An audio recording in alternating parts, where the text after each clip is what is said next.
Treinar sempre. Opa pessoal, aqui é o Adair, tudo bem? Eu espero que vocês estejam bem, estejam acompanhando tudo da Treinar Sempre. Hoje a gente vai falar sobre aço inoxidável duplex, a família mais sofisticada dos duplex, com ligas muito resistentes à corrosão, com bastante aplicação, com bastante futuro no Brasil, principalmente pela nossa costa marítima tão grande e por a gente ter um parque industrial tão desenvolvido. Rapidamente a gente vai ver algumas dessas ligas mais importantes da família, algumas propriedades, falar um pouco da soldabilidade dos duplex, que não é nenhum bicho de 7 cabeças, né? Mas que sempre exige um pouco mais de cuidado. Vamos para a tela juntos. Obrigado por estar com a Treinar Sempre. Um abraço. Bom, pessoal, então vamos lá falar sobre aço inoxidável duplex, essa família sensacional. Inicialmente, então, eu gostaria de lembrar a vocês que os aços inoxidáveis se dividem em 5 famílias, né? Os austeníticos, os ferríticos, os martensíticos, os PH e os duplex. O que essa família duplex tem de tão especial? Ela, na verdade, então, um mix dos austeníticos com os ferríticos, né? Esses nomes vêm da estrutura metalográfica que eles apresentam. Os austeníticos têm a austenita, os ferríticos têm a ferrita, né? O martensítico a martensita. O duplex, então, é uma liga que vai fazer, é uma família que vão ter ligas que vão fazer coexistir austenita e ferrita, né? Então, são aços com altos teores de cromo, né, de 18 a 28%, um níquel controlado entre 4,5 e 8, que vai então estabilizar duas fases à temperatura ambiente, a austenita e a ferrita, né? Por isso que eles são chamados austeno-ferríticos, né?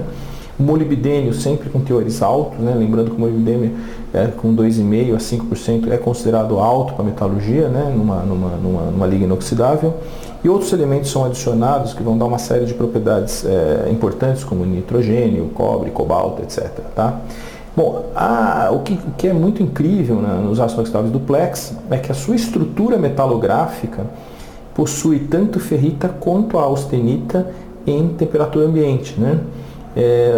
Sempre a situação ideal é quando a ferrita está com 50%, a austenita 50%, e o que a gente está olhando aqui são justamente assim, essa flecha está mostrando aqui para vocês, a austenita são essas ilhas brancas que aparecem num fundo colorido de ferrita. Então essa coexistência vai me dar propriedades importantíssimas nessa coexistência de ferrita e austenita. Que propriedades são essas, né? Um aumento significativo da resistência à corrosão em ambientes agressivos, né? Mecanismos como corrosão por pitch, corrosão sob tensão, fresta e outros mecanismos como corrosão intergranular, por exemplo, o aumento é absurdo na resistência à corrosão da família dos duplex, né? Ele tem uma elevação da resistência mecânica, principalmente em relação aos austeníticos, né, podendo chegar ao dobro do limite de escoamento, que é uma enorme vantagem, que às vezes eu posso diminuir a espessura de parede, por exemplo, de um sistema e deixar a estrutura mais leve com a mesma resistência mecânica e com mais resistência à corrosão, né? Tem elevada resistência à erosão, desgaste, situações tribológicas que a gente chama, né? Não são endurecíveis por tratamento térmico, são magnéticos, né? O ímã pega nos duplex, né? Até porque tem ferrita, né? Boa soldabilidade, quando a gente fala boa é porque os austeníticos são ótima soldabilidade, né? Não quer dizer que sejam materiais impossíveis de soldar, ou que tem uma soldagem extremamente complexa, mas alguns cuidados vão ser importantes, né? E tem boa trabalhabilidade, né? Como eles têm resistência mecânica maior, é lógico que para fazer dobras e qualquer tipo de trabalho mecânico é necessário maior força, mas tem boa trabalhabilidade. Aplicações principais estão ligadas praticamente a tudo que onde vai aparecer íons cloreto, indústria química, petroquímica, papel e celulose, onde eu tenho bastante atividade corrosiva, o risco de corrosão, né? As principais, aqui estão algumas das principais ligas dessa família, né? A gente tem o 2101 ali, que é chamado Lean Duplex, né? O 2205, o 2507 são os que são os mais importantes aços inoxidáveis duplex. Eu queria aqui aproveitar para dizer que aços inoxidáveis duplex são todas essas ligas que estão aqui, mais algumas E o nome Super Duplex, na verdade, é um nome comercial, não faz parte da família, né?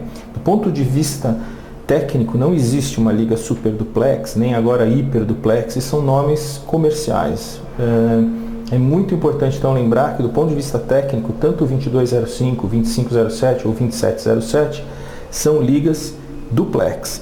Comercialmente elas têm esse, vamos dizer, apelido, né, de Super Duplex, Hiper Duplex, que é só uma maneira que o mercado tem de diferenciar, mas tecnicamente não existe Super Duplex ou Hiper Duplex, tá?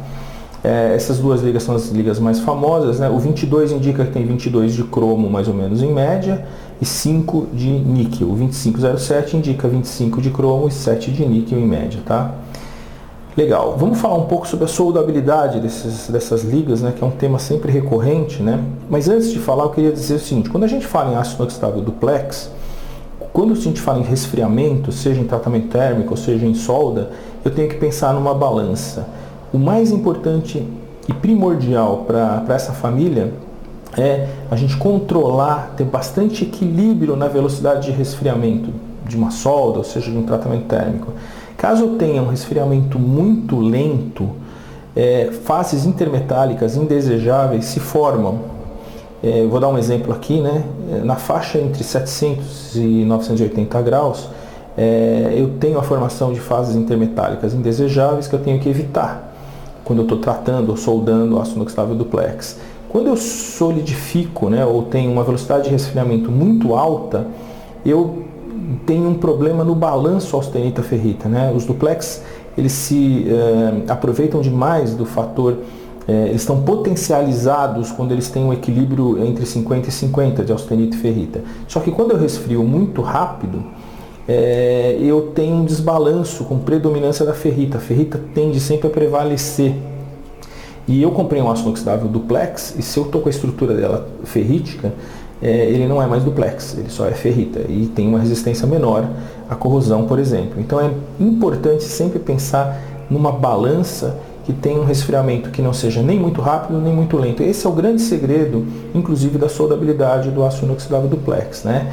Eles possuem boa soldabilidade, né, mas não tão fácil soldabilidade como a dos austeníticos, né? Isso vai requerer, então, alguns cuidados, alguns pontos fundamentais a serem observados. Primeiro é que procedimentos e qualificações de soldagem têm que estar muito, muito bem definidas, muito bem descritas, né? Porque são aços que vão exigir uma soldabilidade, uma atenção maior nesse processo, né? O controle de heat input, né, a energia de solda é muito importante, né? Outro fator importantíssimo é esse controle de temperatura de interpasses, né? Quando eu tenho vários passes de solda, né? Eu tenho um valor máximo aí para os duplex 2205 e 2101 e o máximo de 100 graus para os duplex 2507, por exemplo, né? Uma outra coisa importante é devido à tendência de ter uma solidificação sempre com 100% de ferrita, né?